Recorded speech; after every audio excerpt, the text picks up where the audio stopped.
Caught this bad boy on a Houdat spoon. It's a very deadly spoon, especially around the edge of grass lines. Oh, off of sandbars. I love to bounce it down off a sandbar.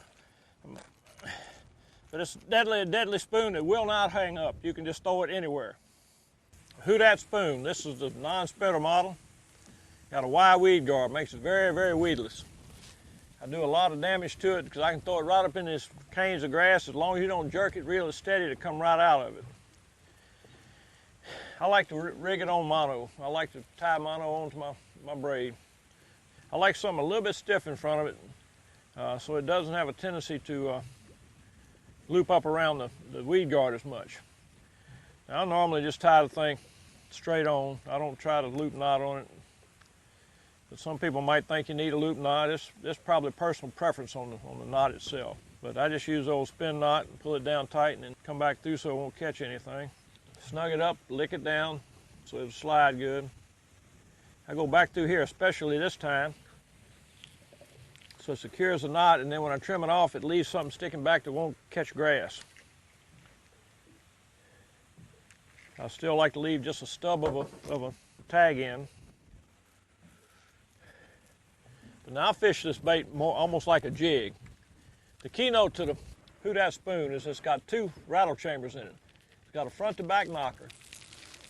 Then it's got a side to side beads. So when you're jerking it, it knocks, and when it's swimming or falling down, it rattles. So it's got two actual rattle chambers in it. You can't hardly tear it up. I've bounced it off of pilings, all kind of stuff. It is almost indestructible. And it's as good a bait as you want throwing into trash. The spinner model adds a flash that you don't get with these. See, I threw some stuff then. I'll just real steady. Just pull it right on out and go back to fishing.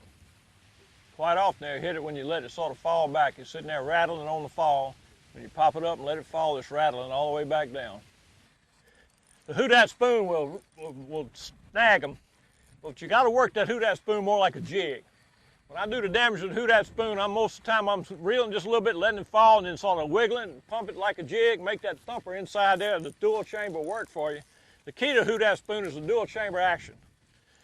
So what you want to do is you want to jerk it a little bit and make the front forward back thumper chamber work, and then you want to make it wobble and fall and wobble and make the beads go. When you play with that Houdat spoon, you can hear it and feel it. And you want to use the whole 9 yards that the Houdat spoon has for you.